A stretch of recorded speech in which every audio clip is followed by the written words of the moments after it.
guys, and the website lindajoheffner.com. So today, we're going to go down the road of a woman in a man's world.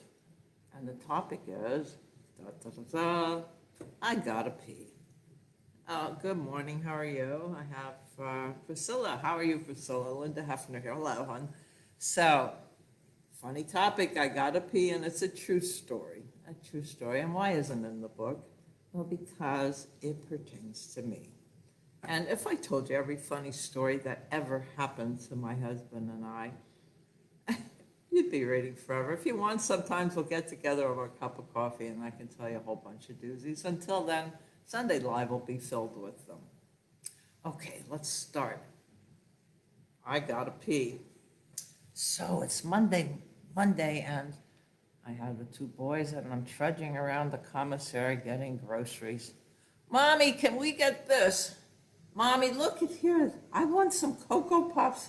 Mommy, look at this. Can we get a candy? Mommy this, mommy that. And I'm like, oh God, this being a mommy is wonderful, but maybe a little break would be nice. And we check out. And as we go outside of the commissary, boys, one to my side and the other one riding in the cart, are there and all my groceries. So I passed the stand for the weekly base newspaper. Grab one because my husband, my sailor bud, enjoys having it. Oh, good morning. We got someone else there. Hello there, James. Nice to see you. So I grab a paper for Bud and I take it out, load the groceries in the station wagon and put the boys in. They're poking, they're shoving, they're poking and shoving in the back seat. You boys settle down back there. I'm not leaving until you settle down. Well, they ignored me, so I sat there. They're gonna wait. They're gonna wait on me. I'll get them. So I started leafing through the paper. And under the classifieds, first ad, it said, immediate opening. Charleston Naval Apprentice Shipyard School. Must be proficient in physics and mathematics. That's me. And must be able to start in 2 weeks. 2 weeks? Oh, okay.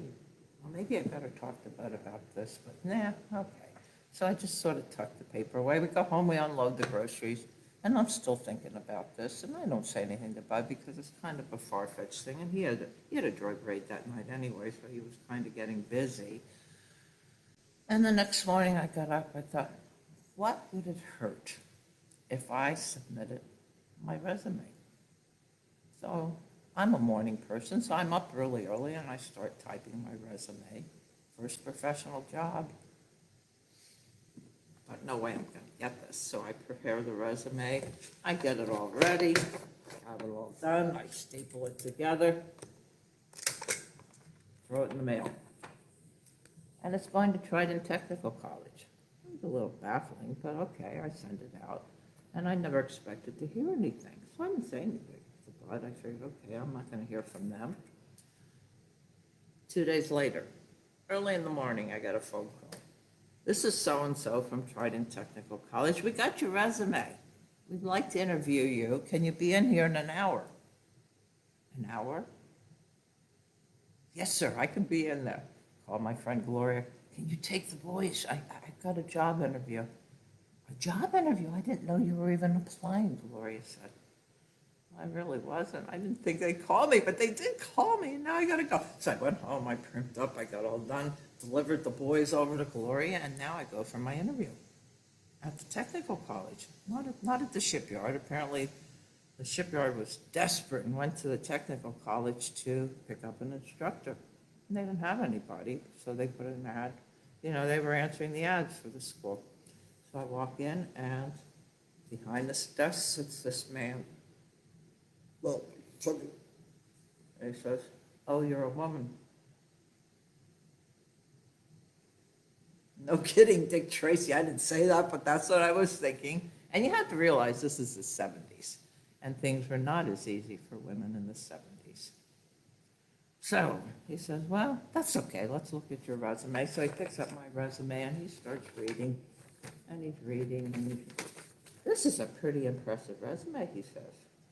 But I'm not so quite sure they're going to want a woman. They've never had a woman instructor down at the shipyard. Okay, so I just sat there and listened. So he's still reading my resume, and then he said, well, he says, you'll be taking over for a really popular instructor. Ralph Pigeon was the instructor, and he had to leave in the middle of this 8-week cycle because his wife is a Marine and she's being transferred. Oh, okay. So he says, let me call. He says, I think your resume is good, but I don't know if they'll take a woman. So he's on the phone, and I'm listening. And he's giving all my qualifications, except the one thing he forgot to do was mention I was a woman. He's giving all my good stuff first. And then finally, he says, oh, I forgot to tell you she's a woman. The phone is sort of quiet for a while. Nobody's speaking.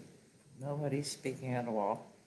And all of a sudden, he says, okay, and he hangs up.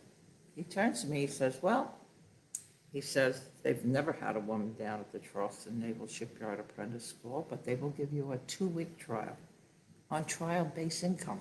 It's not much money, but they want to see what you can do, if you can pick up for Mr. Pigeon and carry on his classes. I said, oh, thank you. He says, but I wouldn't wait. He said, if you don't take this job, I have another man coming in this afternoon. Notice he said man, coming in this afternoon, who is going to interview. Now, he doesn't have a degree. You have a degree, which gives you an edge. You take it now, or I'll interview this man and probably give it to him. Well, I never made decisions without talking to my husband, but I couldn't turn this down. I mean, I could always back out later, which wouldn't look good, but he said, okay. So now I have a job. I have a job that's 4 hours a day. He hands me a bunch of textbooks, opens them up, and I look at the coursework. It's not that interesting, but I figure I can make it a little spicy up, and I can do it and handle it and make it a little more interesting. So I have a job, a 4-hour job, 2-week trial basis with minimal pay. I did. So now I have to go down and meet my new boss.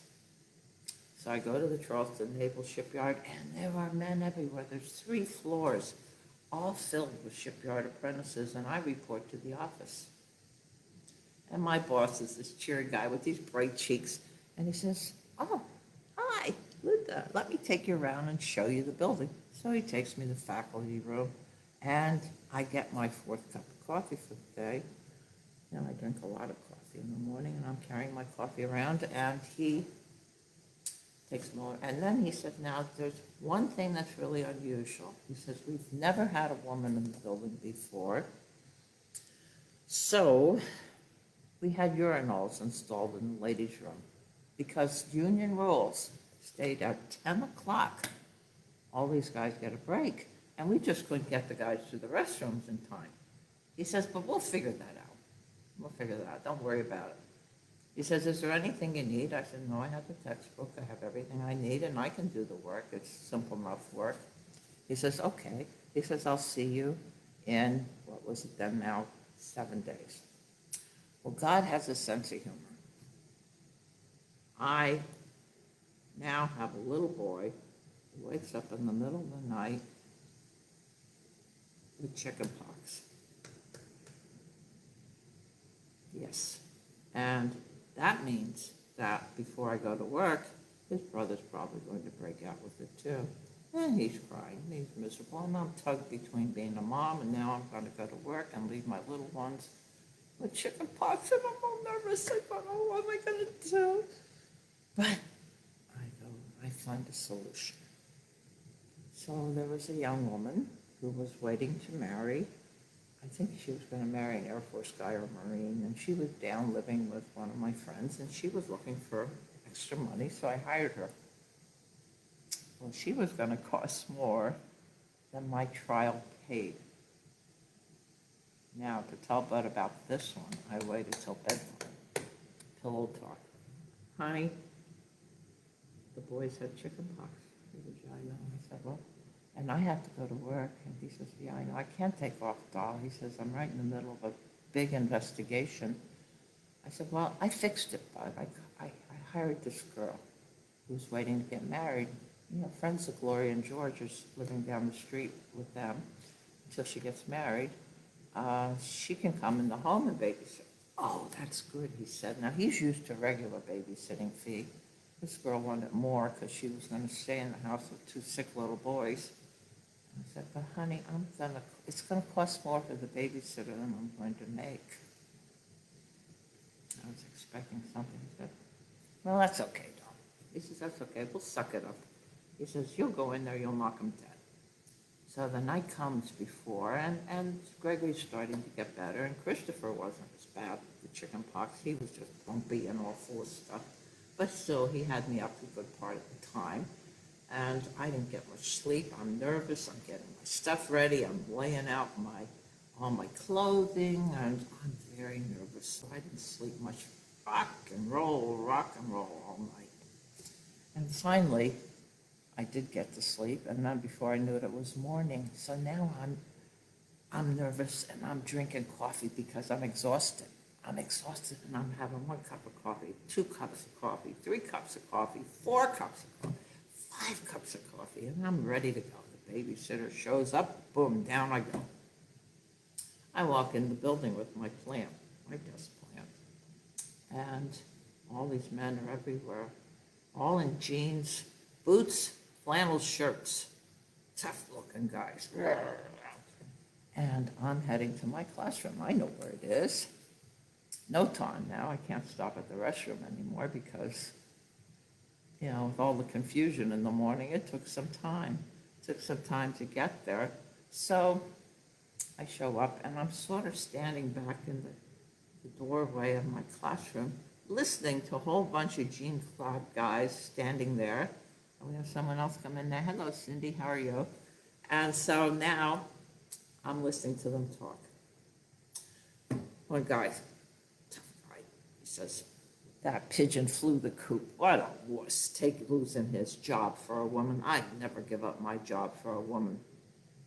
I thought, uh-oh, what does that mean? Okay, so the other guy says, yeah, but Pigeon was good. He was good in the classroom. I know. He wasn't one of those stuck-up ones with the college degrees. I hear they're sending a man down from the college this time, the technical college, and he has a degree. He's probably going to be the stuck-up guy. But Pigeon isn't here. I like Pigeon. I wish he'd come back. Yeah, the wuss, I wish he'd come back. Oh, God. So I kind of walk in. I'm going to throw my shoulders back and walk in. And they notice me. One guy says, are you the new secretary? I didn't say anything. Just let them go. I went up, put my desk plant on the desk, and they kept talking. They're waiting for L.J. Heffner to come in, that college-educated man who's going to be quite the snob and never as good as Pigeon. Well, they were shocked. Here I was, and I started the class.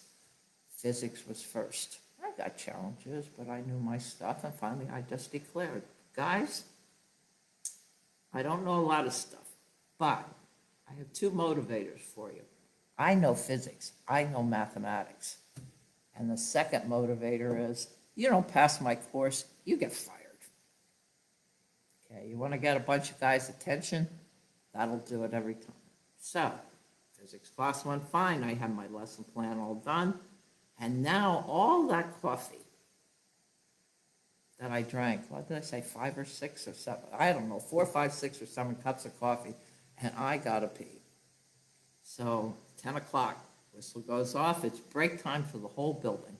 And the hall is swarmed with shipyard workers, all 3 floors. They all have their break at the same time. So I go barreling down the hall to what's marked as the ladies' room. I swing open the door.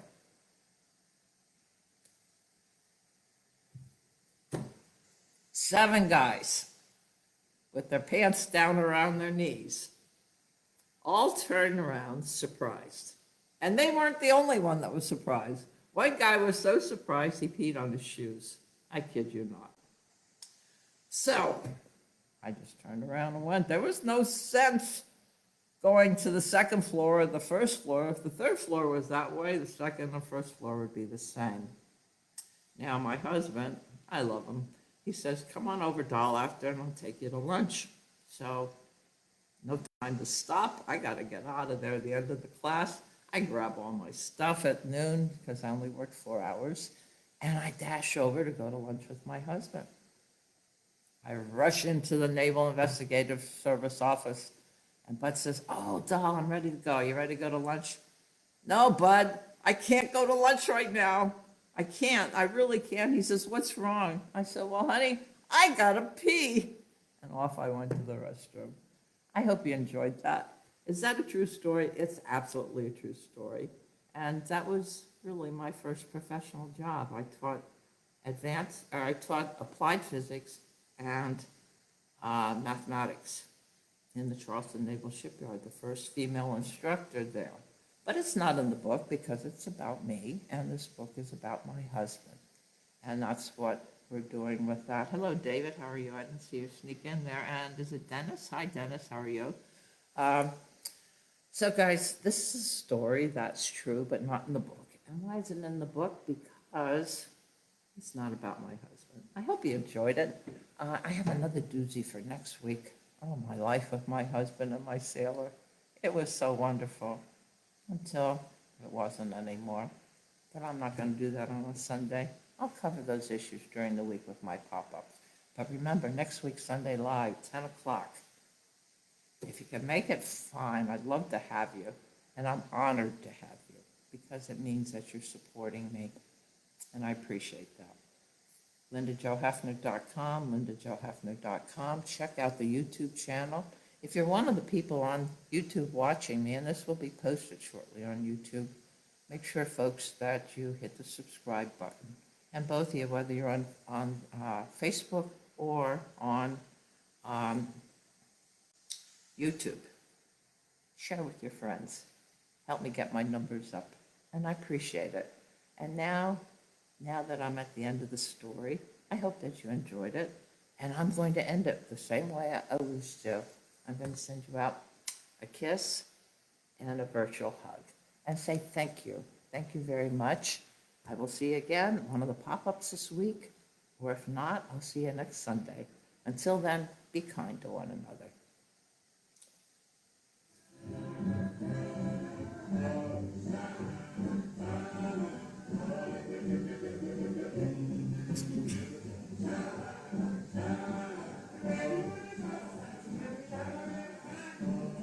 Bye, everybody. Thank you.